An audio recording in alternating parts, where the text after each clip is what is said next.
Vamos a hacer la lectura del Evangelio según San Marcos en su capítulo 1, versículos del 2 al 8. Vamos a hacer la lectura.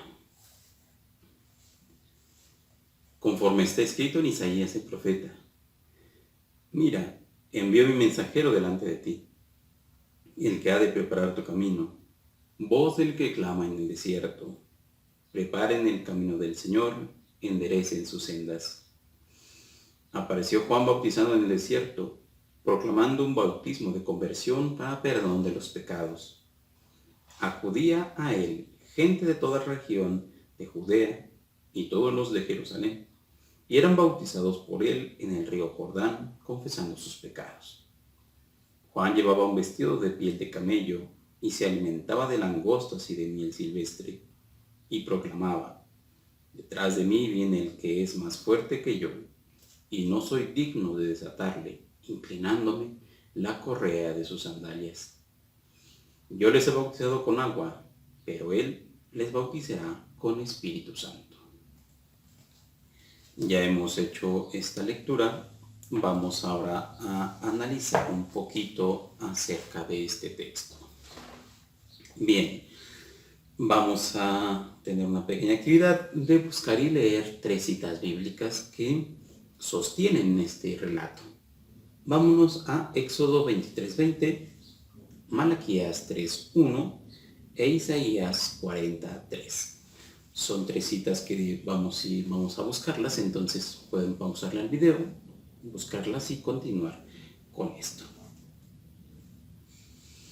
Nosotros vamos a continuar precisamente con el desarrollo de este capítulo. Vamos primero a Éxodo 23:20. Si ustedes hicieron en la lectura, tendrán ya hasta este momento una idea de lo que se refiere.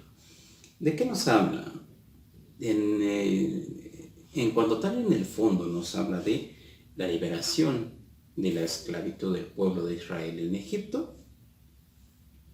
Y segundo, nos hará referencia a la alianza del Sinaí, porque es precisamente eso, lo que nos evoca es precisamente estos elementos. Liberación, después es Dios que acompaña a su pueblo, Dios que hace una alianza con su pueblo.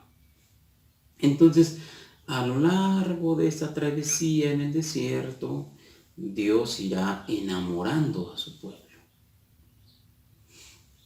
Pese a todas las dificultades que se han enfrentado, Dios permanece fiel. Si hacemos una lectura del libro del Éxodo, nos encontraremos en muchos casos con la infidelidad del pueblo, pero Dios permanece fiel. Dios sigue en esa alianza, firme en esa alianza que ha hecho con su pueblo. Entonces, para tener en mente esta cita que sostiene el Evangelio que hemos leído. Malaquías 3:1, ¿de qué nos habla? Malaquías nos habla o nos remite precisamente al profeta Isaías, que es el profeta de la adversidad. ¿Por qué? Porque el profeta Isaías echará en cara a Israel su pecado. Denuncia precisamente ese pecado en el cual el pueblo de Israel ha caído. Y entonces proclamará, ¿verdad? Entonces alzará la voz precisamente para sacudir al pueblo de Israel, para decir: hey, tu corazón se está desviando, tus ritos, tus liturgias no le agradan a Dios, los holocaustos, tus sacrificios, me parece que se quedan cortos, se quedan en un plano humano. Tenemos que trascender más allá, y entonces lo planificará. Tercera cita es Isaías 43. Está englobada dentro del contexto de los capítulos 40 al capítulo 55. Toda esta sección nos habla del libro de la consolación. Y es padrísimo si nos pudimos insertarnos en la lectura de por lo menos de estos capítulos. Sería importantísimo para entender un poquito acerca de lo que se refiere o lo que hace referencia al Evangelio de San Marcos al insertarlo en nuestro texto. ¿Por qué? Porque se refiere a qué? A la caída de Jerusalén, a la cautividad de Babilonia. Sin embargo, también abre la esperanza en el pueblo de Israel de un regreso, un nuevo éxodo. Entonces, el pueblo de Israel ha sido cautivo. ¿A quiénes esclavizaron? No es que hayan esclavizado a todo el pueblo de Israel, ganamos la batalla y vámonos todos para Babilonia. No. Los dirigentes, los sabios, los eruditos, los estudiosos, los que manejaban la economía, los que tenían influencia sobre el pueblo en todos los niveles, son los que fueron deportados. Entonces, el pueblo de Israel se siente huérfano, no sabe qué hacer, se siente perdido, y es allí donde el profeta inyecta la nueva esperanza de encontrar algún día una nueva liberación. Ya lo han hecho en Egipto, ahora en Babilonia tendrá que ser un nuevo éxodo para el pueblo de Israel, pero tienen que estar preparados y tienen que tener en mente y en corazón la esperanza de una liberación. Por eso les decíamos en un inicio, en el capítulo anterior, acerca de la liberación y de la salvación. Esa es la buena noticia que se proclama, salvación y liberación. Y aquí hay mucho de trasfondo en esa esperanza de encontrar un libertador. Por lo tanto, Dios actualiza en Jesús todo el Antiguo Testamento, ya lo habíamos comentado, porque dice una frase: el profeta explica la ley y la profecía cumple dicha ley. Y Jesús precisamente será esto. Él será el profeta que explique la ley y la profecía misma que cumple dicha ley. Si nosotros nos vamos nuevamente al Evangelio, vamos a tener en el versículo 4 la figura de Juan el Bautista. Dice así que Juan es presentado como este nuevo heraldo. Si nos vamos nosotros al profeta Isaías, capítulo 52, versículo 7, nos vamos a encontrar con la figura de Elías. Juan el Bautista parece ser que es el nuevo Elías. En segundo libro de Reyes, capítulo 1, versículo 8, nos encontraremos con esta descripción del profeta Elías. Porque se encuentra vistiendo piel de camello, con cinturón de cuero, lo que él come, y hay una similitud muy impresionante entre la figura de Juan el Bautista y la figura del profeta Elías.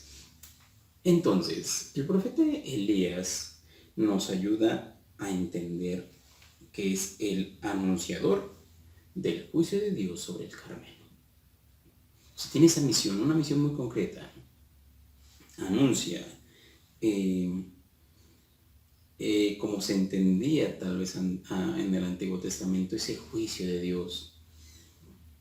Ya lo explicará más adelante en el Evangelio, y lo veremos nosotros. El juicio es un juicio de misericordia. A este momento lo entendemos así. Y a lo largo de la historia, o en el Antiguo Testamento, era entendido ese juicio más severo, ¿no? Fue puliéndose la idea de Dios. O sea, tenía un primer concepto, y después este concepto fue desarrollándose, fue evolucionando, fue puliéndose, hasta entender precisamente la misericordia del corazón de Dios. Entonces, nos encontramos también que Juan el Bautista se encuentra en el desierto. Fíjense bien, más allá de un lugar geográfico, viene a tener múltiples significados, y si nos vamos a encontrar un significado teológico, vamos a entender que el desierto es el lugar del encuentro con Dios, el lugar donde Dios da la ley. Y Marcos va más allá.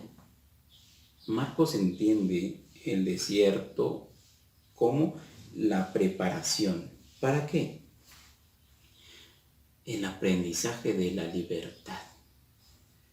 Marcos asume este concepto que se entendía en el Antiguo Testamento y nos ayuda a entender a nosotros cómo el pueblo tiene que prepararse para vivir una verdadera libertad.